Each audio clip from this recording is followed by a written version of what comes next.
मेरी 14 साला बेटी ने कुरान मजीद हिफ्ज किया और वो गांव वालों को तिलावत कुरान पाक सुना रही थी। अचानक पुलिस आई और मेरी हाफिज कुरान बेटी को उठाकर ले गई और उसे जेल में बंद कर दिया। कुछ अर्सा बाद हमें जेल से फोन आया कि तुम्हारी बेटी मर गई है, जेल में आकर उसकी लाश ले जाओ। मैं बेटी की मैयत को लेने गई तो मेरी बेटी की लाश बहुत वजनी हो गई थी, इतनी वजनी कि वो 10 लोगों से भी नहीं उठ रही थी। मामला काफी बिगड़ गया था। फिर एक आलिम को बुलाया गया। जब उसने मेरी बेटी को हाथ लगाया तो उसका दिल फट गया, क्योंकि आज जैसे ही मैं जेल में दाखिल हुई तो एक लेडी कांस्टेबल मेरी तरफ भागती हुई आई और मुझे कहने लगी, मैडम साहिबा, जेल नंबर 540 में चलें, वहाँ एक छोटी बच्ची फोत हो गई है। कौन सी छोटी बच्ची? मैंने तो कभी यहाँ किसी बच्ची को नहीं देखा। मैडम, उस 14 साल बच्ची की उम्र कागजात में 18 साल दर्ज थी। मेरे चेहरे पर मारे हैरत के सवाल उभरने लगे कि 14 साल बच्ची की उम्र 18 साल क्यों दर्ज थी? वो मैडम, इसलिए कि 18 साल से कम उम्र बच्चों को सजा नहीं दी जा सकती और ना ही उन्हें जेल में कैद किया जा सकता है। तो तुमने मुझे बताया क्यों नहीं कि एक बेगुनाह लड़की इसी जेल में कैद कर दी गई है, जबकि उसकी उम्र महज 14 साल थी और उस बच्ची को यहाँ कैद क्यों किया गया था? जी वो तो मैं नहीं बता सकती, वरना मेरी नौकरी चली जाएगी। मैंने कहा, मुझे बताओ। मैंने गुस्से से कांस्टेबल रेहाना से पूछा तो वो नजरें झुकाकर मेरे कमरे से चली गई थी, गोया वो मुझे उस बच्ची का मुजरिम नहीं बताना चाहती थी। मुझे बहुत गुस्सा आया। ये बात सच है कि मैं अपने पेशे के साथ बहुत ईमानदार थी। भले मेरी नौकरी चली जाए, लेकिन मैं किसी का हक मारना बहुत बड़ा गुनाह समझती थी। मैं आज भी ऐसा ही समझ रही थी कि मुझे उस बच्ची के साथ इंसाफ करना होगा। थोड़ी देर के बाद रेहाना घबराई हुई मेरे ऑफिस में दोबारा दाखिल हुई और बोली, मैडम जी, वो बच्ची दम तोड़ चुकी है, लेकिन अब मसला ये है कि हम उसे वहां से निकाल भी नहीं सकते। रिहाना की दूसरी बात सुनकर मैं उलझ गई थी। मैं अपनी सीट से उठी और जेल नंबर 540 की तरफ जाने लगी। मुझे 15 मिनट लग गए थे। ये जेल बहुत लंबी थी।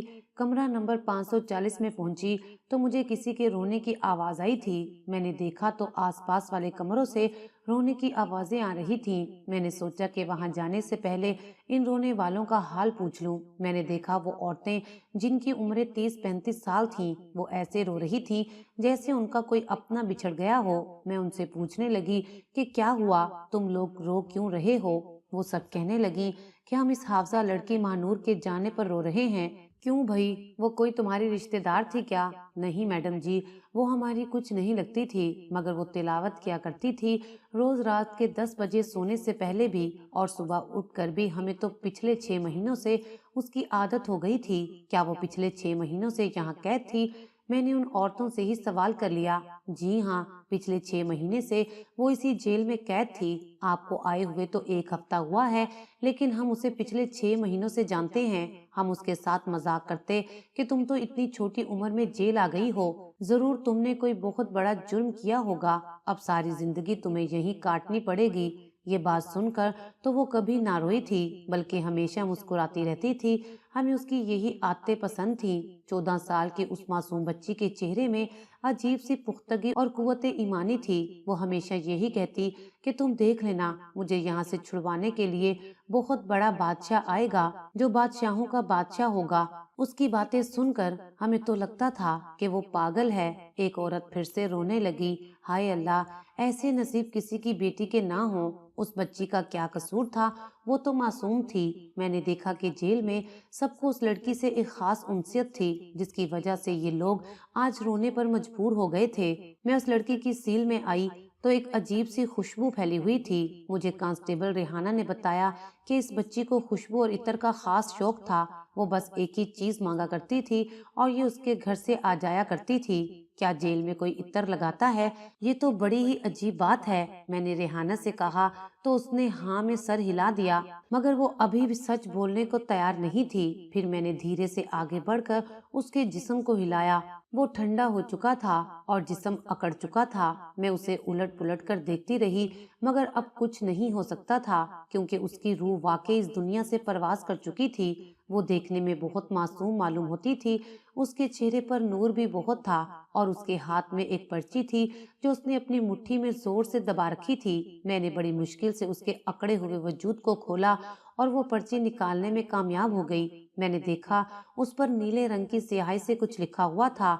उर्दू में जो बातें लिखी थी वो मुझे समझ आ गई थी, मगर नीचे कुछ लाइनें उसने अरबी में लिखी थी जो मुझे समझ नहीं आ रहा था। उसने बड़ी मिन्नत करके जेल की इंतजामिया से इस बात की दरखास्त की कि उसे जेल के अंदर इसी कमरे में दफन किया जाए। भले उसकी कब्र पर कोई तख्ती ना लगाई जाए, लेकिन वो ये चाहती है कि उसका जनाजा इसी जेल के अंदर दफनाया जाए। ये बात बड़ी अजीब सी थी, क्योंकि हम लोग किसी तौर पर भी कानून की खिलाफ वर्जी करके एक बच्ची को जेल के अंदर दफना नहीं सकते थे। लेकिन अब जाहिर है उस बच्ची की शोहरत ऐसी थी कि मैं सोचने पर मजबूर हो गई थी। उसकी दुनिया में कोई खुशियां नहीं थी, लेकिन जाते जाते हमें इस मासूम बच्ची की बात का मान रख लेना चाहिए। मैंने यही सोचा था। मैं जेल की इंतजामिया से बात करना चाहती थी, इस बच्ची की ख्वाहिश को पूरा किया जाए, लेकिन इससे पहले मुझे लवाहिकीन को मौत की इत्तला देना थी। मेरे लिए उस वक्त इससे ज्यादा परेशानी की बात कोई नहीं थी कि मैंने उस लड़की को दफनाने के लिए उसकी वसीयत पर अमल करना था, क्योंकि वो मासूम इस दुनिया से बस एक ही ख्वाहिश अपने सीने में ले गई थी कि वो जहाँ पर फौत हुई है, जहाँ उसने जान दी है, वहीं पर उसकी लाश को दफनाया जाए। लेकिन मुझे समझ नहीं आ रही थी कि 14 साल बच्चे की मौत हुई क्यों थी। वो तो बिल्कुल ठीक और सेहतमंद लड़की थी, फिर ऐसे अचानक उसका मर जाना और ये वसीयत करना मेरी समझ से बाहर था। मैंने सबसे पहले जेल की इंतजामिया से बात करने की कोशिश की थी, क्योंकि मैं कानून के बगैर कुछ नहीं कर सकती थी, मगर मुझे जो जवाब मिला वो उससे भी ज्यादा हैरान कर देने वाला था।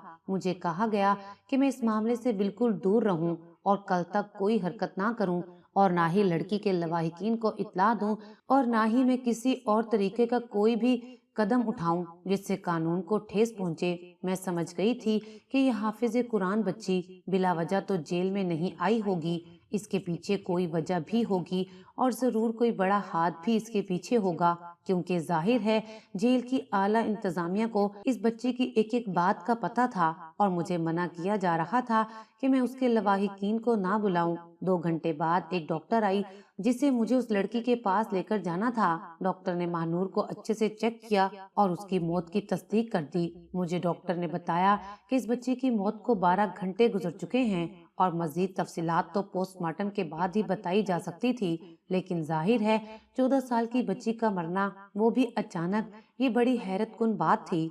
तकरीबन 6-7 घंटे गुजरे थे कि जेल के बाहर एक बड़ी सी गाड़ी आकर रुकी और हमें बताया गया कि बच्ची की लाश को इस गाड़ी में डाल दिया जाए ताकि उसके बाकी सारे इंतजामात घर वाले ही मुकम्मल कर लें। इतनी बड़ी गाड़ी देखकर मैं समझ गई थी कि इस हाफिज कुरान के रिश्तेदार नहीं हो सकते, क्योंकि इतनी गरीब सी बच्ची के रिश्तेदार इतनी बड़ी गाड़ी कैसे ला सकते हैं। वो तो एक मामूली सी एम्बुलेंस भी अफोर्ड नहीं कर सकते थे। थोड़ी देर के बाद जेल के अंदर 3-4 औरतें दाखिल हुईं जो किसी बड़े आदमी की मुलाजमाएं लगती थीं। उन्होंने कहा कि महानूर की लाश हमारे हवाले कर दी जाए। मैं हुक्म की पाबंद उन्हें महानूर तक ले गई थी। उन लोगों ने लाश उठाने के लिए अंदर कदम रखे, उस लाश को पकड़ा, ऊपर उठाने की 1000 मुमकिन कोशिश की, मगर ना ही वो लाश उठा सके और ना ही उसे हिला सके। उनके चेहरे पर खौफ तारी हो चुका था, क्योंकि 14 साल की बच्ची को उठाना कोई ज्यादा मुश्किल बात नहीं थी। ज्यादा से ज्यादा उसका वजन 30 से 35 किलो होगा, मगर वो इस कदर भारी हो चुकी थी कि वो 5 औरतें मिलकर भी उसे उठा नहीं सकी थीं। वो एक दूसरे के मुंह तकने लगी। अब हम क्या जवाब देंगे बड़े साहब को? उस लड़की की लाश तो बहुत भारी हो चुकी है। लाश जितनी छोटी होती है, गुनाह उतना ही बड़ा होता है। ये बच्ची किसी न किसी जुल्म की वजह से इस हाल को पहुंची है। अब जाहिर है जब तक उस जुल्म का मदावा नहीं होगा तब तक तो ये नहीं उठेगी। क्या आपने इसे कुछ किया है? उनमें से एक मुलाजमा ने मेरी तरफ देखकर पूछा था। भाई, मैं क्या कर सकती हूँ? लाश आपके सामने है, अगर आप उठा सकते हैं तो उठाकर ले जाएं। मेरी बात सुनकर उन्होंने एक बार फिर से जोर लगाने की कोशिश की, मगर वो उसका एक बाजू भी ना हिला सके। थोड़ी देर के बाद बाहर गाड़ी में मौजूद शख्स को इत्तला दी गई कि इस बच्ची की लाश नहीं उठाई जा रही। वो साहब भी दनदनाते हुए औरतों की जेल में तशरीफ ले आए। हुलिये से तो वो नाली साफ करने वाले लग रहे थे, मगर दौलत की चमक ने उनको जाखुद जलाल बख्श दिया था। انہوں نے مجھ سے سختی سے بات کی اور کہا کہ یہ سب ڈرامے چھوڑ کر میں لاش ان کے حوالے کر دوں ورنہ میری نوکری بھی جا سکتی ہے۔ میں نے کہا کہ میں اس بات پر کوئی پابندی نہیں لگا رہی، آپ چاہیں تو اپنے 10-15 اور لوگوں کو بلا لیں، یہ لوگ لاش نہیں اٹھا پا رہے تو اس میں میرا کیا قصور ہے؟ وہ حیرت سے پھٹی پھٹی آنکھوں کے ساتھ مجھے دیکھنے لگا، پھر اندر جا کر دیکھا تو وہ لاش جوں کی توں پڑی تھی، نہ ہی اسے اٹھایا جا سکتا تھا اور نہ ہی باہر لایا جا سکتا تھا۔ بچی کے چہرے پر عجیب سی مسکراہٹ تھی جو ان سب کے ذہنوں پر لرزہ طاری کر رہی تھی۔ میں بھی کافی حیران ہو رہی تھی اور یہ لوگ بھی سوچ میں پڑ گئے تھے۔ پھر میں نے ان کو وہ پرچی نکال کر دکھائی۔ میں نے کہا بچی نے وصیت کی ہے کہ اسے اسی کمرے کے اندر دفنایا جائے اور شاید اسی وصیت کی وجہ سے اس کے جنازے کو آپ ہلا نہیں پا رہے۔ یہ حافظ قرآن بچی تھی، اس پر اللہ کا کرم ہوگا، اسی وجہ سے تو سب ہو رہا ہے۔ میری بات سن کر وہ لوگ مرغوب نظر آ رہے تھے۔ ظاہر ہے میری بات ماننے کے علاوہ ان کے پاس اور کوئی چارہ بھی تو نہیں تھا۔ وہ آدمی کہنے لگا اگر ہم اسے یہیں دفنا دیتے ہیں تو کسی کو پتہ تو نہیں چلے گا، اس بارے میں کچھ نہیں کہہ سکتی۔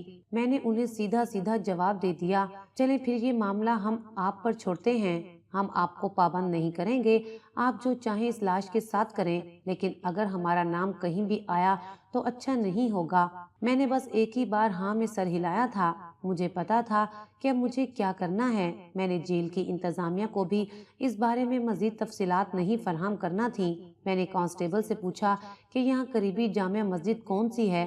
وہ تقریباً 12 کلومیٹر دور تھی، مگر اتنی بھی دور نہیں تھی کہ وہاں پہنچا نہ جا سکے۔ میں اپنی گاڑی میں وہاں پہنچ گئی۔ سننے میں آیا تھا اس مسجد کے امام صاحب بہت بڑے عالم تھے اور مجھے کسی بڑے عالم کی ضرورت تھی۔ خیر ظہر کا وقت تھا، مولوی صاحب اپنی نماز سے فارغ ہو کر ذکر میں مصروف تھے۔ میں ان کے پاس جا پہنچی۔ میرا حلیہ دیکھ کر وہ گھبرا گئے کہ شاید میں ان پر کوئی کیس کرنے آئی ہوں۔ میں نے بتا دیا کہ میں یہاں ایک بچی کے معاملے میں کوئی بات کرنا چاہتی ہوں۔ انہوں نے مجھ سے تفصیلات پوچھی۔ میں نے وہ پرچی بھی دکھا دی تو کہنے لگے کہ بیٹی اس کے لیے تو مجھے تمہارے ساتھ جانا پڑے گا، دیکھنا پڑے گا کہ وہاں پر کیا ماحول ہے اور بچی کے حافظ قرآن ہونے کا بھی کوئی ثبوت ہے تمہارے پاس یا پھر تم سنی سنائی بات کہہ رہی ہو؟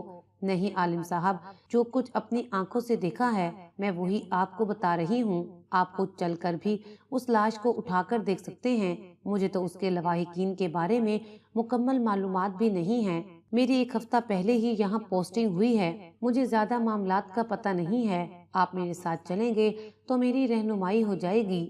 میری بات سن کر انہوں نے حامی بھر لی اور وہ میرے ساتھ جیل میں آ گئے۔ میں نے دیکھا کہ وہ اس بچی کو دیکھ کر خود بھی بہت زیادہ پریشان سے ہو گئے تھے۔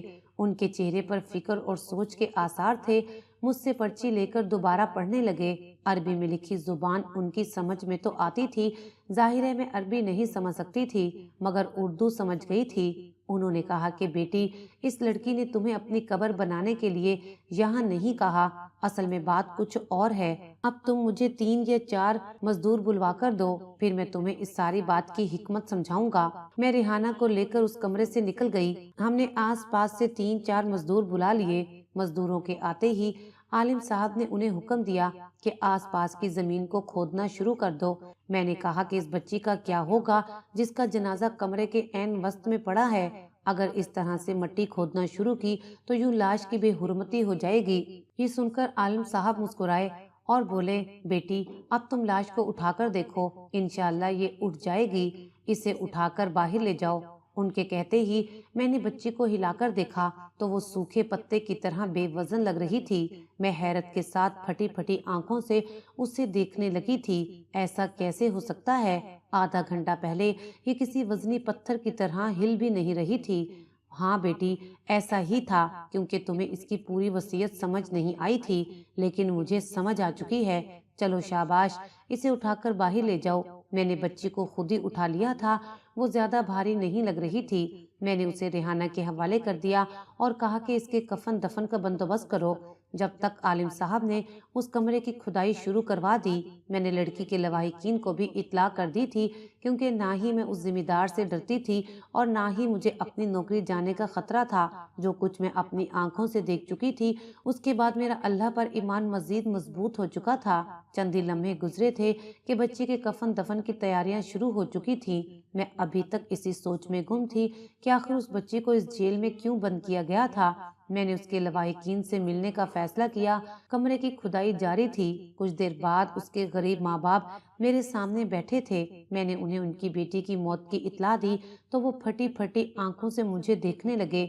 मेरी बच्ची की उम्र ही क्या थी, इन जालिमों ने उसे यहाँ बंद किया हुआ था। बीबी जी, अल्लाह इंसाफ करने वाला है। वैसे तो मेरी बच्ची के दिल में बचपन से ही सुराख था। डॉक्टर ने कहा था कि वो ज्यादा अरसा जिंदा नहीं रह सकेगी, अचानक किसी दिन इसकी मौत हो जाएगी, लेकिन उन जालिमों ने तो उसे पहले ही मार दिया है। आप मुझे बता सकती हैं कि आपकी बच्ची इतनी कम उम्री में जेल में बंद क्यों थी? जी, मेरा नाम राशिदा है और ये मेरा शोहर तसव्वुर है। हम लोग यहाँ पास गांव में ही रहते हैं। हमारी अपनी कोई जमीन नहीं है। हम लोग जिम्मेदार साहब की जमीन पर काम करते हैं और उन्हीं के लिए मेहनत करते हैं। मेरी ये छोटी बच्ची जिसका नाम महानूर है, उसे मैंने कुरान पाक हिफ्ज करवाया था। अपने बच्चों को हम दुनियावी तालीम तो दे नहीं सकते क्योंकि जिम्मेदार साहब ने हमें ऐसा करने से मना कर रखा है। मुझे बड़ी हैरत हो रही थी कि एक जिम्मेदार कैसे किसी को इस काम से रोक सकता है। मेरी बच्ची ने कुरान पाक इतने अच्छे से हिफ्ज किया था कि बड़े बड़े उल्मा हैरान रह जाते थे। सब गांव वाले मेरी बेटी से तिलावत कुरान पाक सुना करते थे। वो तिलावत इतनी खूबसूरती से करती कि जो भी सुनता तो वो सुनता ही रह जाता था। ऐसा लगता था उसके गले से किसी और की आवाज आ रही है। इतनी हसीन आवाज मैंने आज तक नहीं सुनी थी। बस ये मैं आपको क्या बताऊं। और शफीक मैंने कोई नहीं देखा था, वो सबका ख्याल रखती थी। वो औरत रोने लगी। मगर ये तो बताइए कि जेल में क्यों बंद किया आपकी बेटी को? ये सब जमींदार साहब की बेटी की वजह से हुआ है। वो कैसे? बाजी, एक दिन मेरी बेटी और जिम्मेदार साहब की बेटी खेल रही थी। मेरी बच्ची ने उसे कुछ कह दिया। मामूली सी बात पर लड़ाई इतनी बढ़ी कि अपनी छोटी बेटी की इस अनहोनी फरमाइश पर बड़े साहब ने मेरी बच्ची को जेल में बंद करवा दिया और इल्जाम लगाया गया कि मेरी बच्ची चोर है, इसने घर से सोना चोरी किया है। हम तो सोच भी नहीं सकते कि कोई इतना भी सफाक हो सकता है। अच्छा, आप परेशान ना हो, अल्लाह पाक बेहतर इंसाफ करने वाला है। आप यकीन रखिए, आपकी बच्ची के साथ इस जेल में कोई जुल्म नहीं हुआ। सब लोग इससे मोहब्बत करते थे। मैंने उस औरत को तसल्ली देने की कोशिश की। जी, मैं समझ सकती हूँ, लेकिन मेरी बच्ची बहुत मासूम थी। मुझे उसका गम सारी जिंदगी रहेगा। मुझे उस औरत के ऊपर तरस आ रहा था।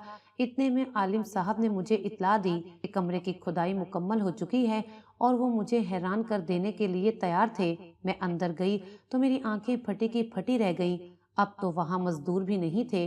मैंने देखा कि मिट्टी से एक चमकती चीज नजर आ रही थी। आलिम साहब ने मुझे कहा कि ये उठाओ और इसके माँ बाप के हवाले कर दो। जब मैंने उसे उठाने की कोशिश की तो वो बहुत वजनी चीज थी जिसका वजन कम से कम 5 किलो होगा।